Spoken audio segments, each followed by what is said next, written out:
The South Dakota Government Accountability Board is moving forward in its examination of complaints against Governor Noem.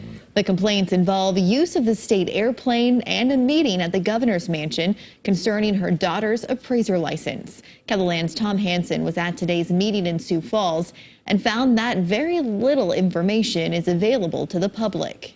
Today's meeting moved to the executive session quickly. All those in favor signify by saying aye.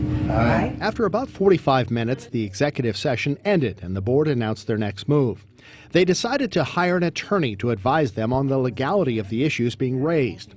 Assistant Attorney General Katie Mallory, shown on the left, usually advises the board, but will step aside to avoid any conflict of interest. The governor's been a big critic of Mallory's current boss, Attorney General Jason Ravnsborg.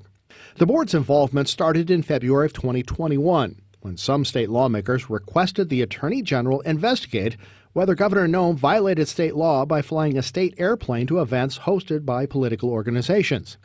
The other issue before the Accountability Board involves allegations that the governor interfered when the Department of Labor and Regulation originally denied her daughter's appraiser license application back in 2020. The longtime head of the program, Sherry Bren, later told lawmakers she was forced to resign after a meeting at the governor's mansion involving Bren, Noem, Noem's daughter, and others. Some might find it odd that an accountability board does most of its work in executive session. State Representative Linda Duba of Sioux Falls attended the meeting.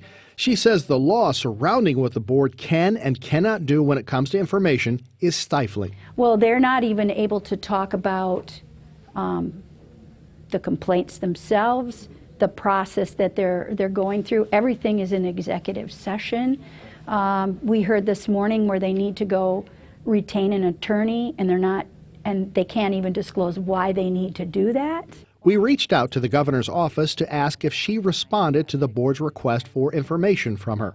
A spokesman says it would be a violation of state law to reveal that information. For a law that was passed that was supposed to provide transparency, we're in the dark. If the board finds violations, it could take a wide range of actions, from issuing a private reprimand to requesting a criminal investigation. Tom Hansen, KELOLAND News. And Duba says that if she is reelected, she will work with other lawmakers to change the laws restraining the Accountability Board. There are 3 other people running for District 15 representative seat in the November election. Only 3 members of the board are looking into the complaints. Former Supreme Court Chief Justice David Gilbertson recused himself because he was appointed to the board by Governor Noem.